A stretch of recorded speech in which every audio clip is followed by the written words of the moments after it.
Ya, sesuai dengan judul kita pemirsa, Gibran legowo, PDIP masuk kabinet Prabowo. Apa artinya sebenarnya pernyataan dari Gibran Rakabuming Raka ini? Yang menjadi pertanyaan juga, mengapa PDIP ini akhirnya masuk di dalam kabinet Prabowo? Bagaimana respons dari Kim sendiri? Kita akan membahasnya pada malam hari ini bersama dengan sejumlah narasumber. Langsung saja saya perkenalkan satu persatu. Dari Jokowi Mania ada Immanuel Ebenezer Noel. Bang Eben, apa kabar? Baik. Selamat malam. Dan selanjutnya juga ada Ketua DPP PAN, Bang Saleh Daulay. Bang Saleh, selamat malam. Selamat malam, Bang. Oke, dan juga tentunya ada pengamat politik kita, Bang Pangi Caniago. Bang Pangi, ya, malam. Mbak Gita. Oke, dan bergabung juga secara virtual, Jubir PDIP, Bang Ciko Hakim. Bang Ciko, selamat malam.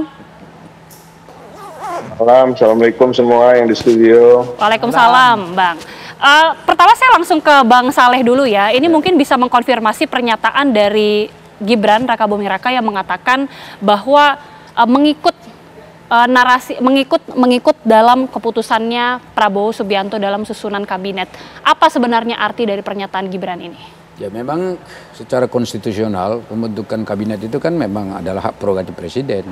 Jadi apa yang disampaikan oleh Mas Gibran itu adalah implementasi daripada undang-undang itu sendiri ya. Konstitusinya mengatakan begitu, ya kita semua harus ikut. Nah, kalau misalnya dikatakan bagaimana tanggapan dari Koalisi Indonesia Maju misalnya terkait dengan itu, ya pada prinsipnya kami itu kan semuanya juga ikut apa yang diminta dan diinginkan oleh Presiden, terutama soal susunan kabinet. Mengapa? Karena ke depan ini kan Presidennya adalah beliau, dan beliau sudah punya rancang program yang saya kira kelanjutan dari periode sekarang ini dengan periode yang akan datang, yang beliau akan memimpin itu sendiri. Kemudian yang kedua, yang sangat penting sekali menurut saya adalah bahwa keinginan Pak Prabowo untuk meletakkan dasar-dasar dalam menyongsong Indonesia Emas tahun 2045 itu sangat penting sekali, karena itu beliau melihat ada tantangan-tantangan yang sangat besar ke depan ini.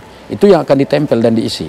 Sehingga dengan begitu nanti apapun yang dihasilkan dari kabinet itu arahnya adalah ke arah situ gitu. Termasuk diantaranya adalah bagaimana agar masyarakat kita ini bisa lebih sejahtera dibandingkan yang sebelum-sebelumnya.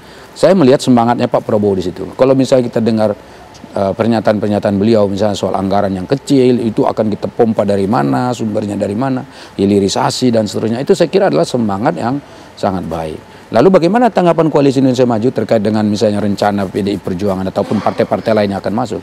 Saya kira ya PKB masuk ke dalam, Nasdem ikut, PKS terakhir kemarin juga ikut. Nggak ada itu gejolak apapun misalnya di Koalisi Indonesia Maju. Nggak ada gejolak sama sekali, Pak? Nggak ada, menurut saya santai. Kalau misalnya lihat pemberitaan yang ada kan tidak ada. Kalau di kami, ya kalau ditanya Partai Amanat Nasional ya, kalau di kami sih tidak ada masalah apa-apa gitu. Nah, sekarang kan PDI masuk. Nah, kalau misalnya PDI Perjuangan itu mau masuk, ya tentu tidak ada masalah. Jadi bagi kami Partai Amanat Nasional, semakin banyak yang masuk di dalam, maka itu akan semakin baik. Nah, ada yang mengatakan lalu bagaimana balancing power of the government, bagaimana cara nanti check and balances misalnya di DPR. Nah, saya kira kalaupun semuanya masuk di dalam, check and balances tetap bisa dilakukan, sehingga misalnya nanti program-program pemerintah yang sedang dilaksanakan itu semuanya akan tetap dikoreksi, diperiksa, dan juga diperdebatkan di DPR. Dan selama ini juga begitu. Saya lihat kawan-kawan yang ada di koalisi Pak Jokowi yang selama ini ya di DPR, itu juga mereka ikut mengkritik juga program-program itu. Jadi tidak usah khawatir soal itu, apalagi sekarang kan sistemnya terbuka. Masyarakat yang melihat ada kekurangan, ada yang perlu ditambahkan, ada yang perlu dilengkapi, silakan disampaikan ke praksi-praksi yang ada di DPR, ke partai-partai yang ada di DPR. Sehingga dengan begitu ya ini tetap ada check and balancesnya gitu. Dan masyarakat kan secara publik itu LSM, NGO ya, itu tetap terbuka untuk melakukan kritik. Kemarin kan ada beberapa tuh kebijakan-kebijakan yang mau diambil DPR. Kemudian ada protes, ada demonstrasi, ada ketidaksetujuan masyarakat terkait isu-isu itu akhirnya kan tidak jadi, dibatalkan. Ini artinya DPR sekarang ini juga sangat mendengar apa yang diinginkan oleh masyarakat. Dan saya tahu Pak Prabowo itu juga sangat sayang dengan masyarakat, sangat cinta dengan rakyat, dan karena itu pasti akan diikut sertakan dalam setiap pengambilan kebijakan dan rencana-rencana program ke depan. Gitu. Bang Ciko, ini masih seputar pernyataan dari Gibran Rakabuming Raka ya. Pernyataan Gibran yang mengatakan bahwa Pak Prabowo memiliki wewenang tentunya untuk menentukan susunan kabinetnya. PDIP melihatnya bagaimana pernyataan dari Gibran ini?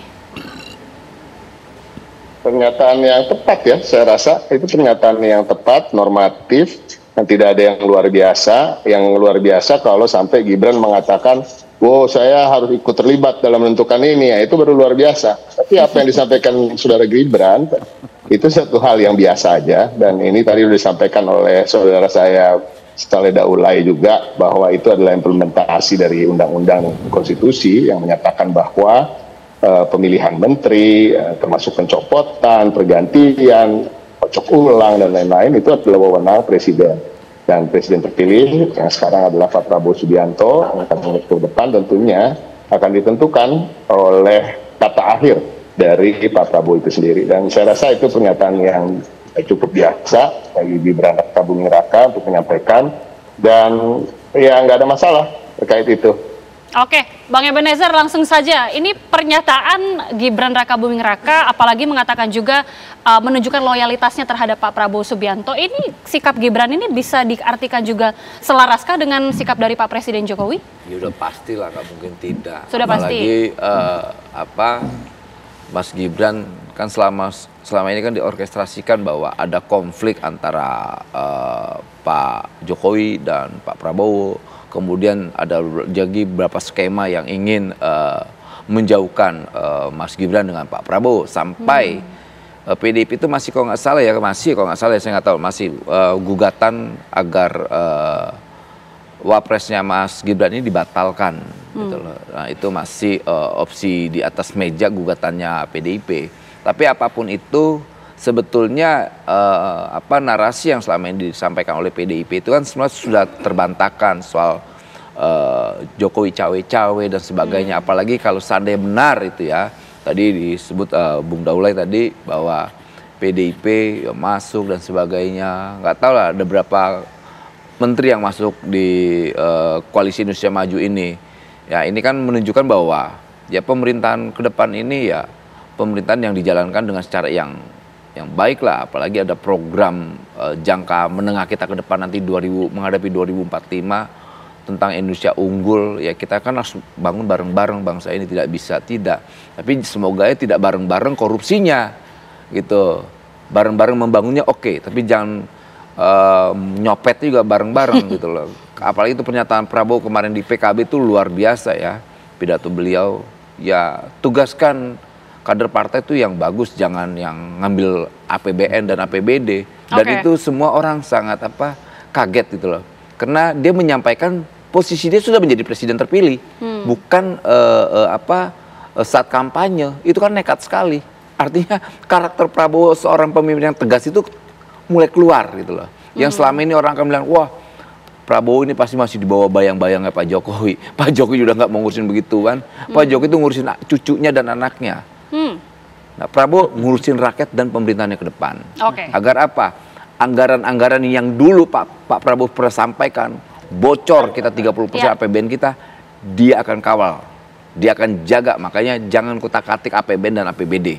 Artinya apa? Lu jangan nyopet, nggak bakal dikasih ruang dan kesempatan untuk ngebajak, nyopet, ngerampok APBN. Makanya terima kasih buat rakyat Indonesia, kita sudah mendapatkan pemimpin yang baik ke depan ini. Nanti usai jeda saya akan tanyakan langsung ke Bang Panggi ya. Ini kan menjadi pertanyaan juga, apa sebenarnya alasan Pak Prabowo ini kemudian akan memasukkan PDIP ke dalam kabinetnya?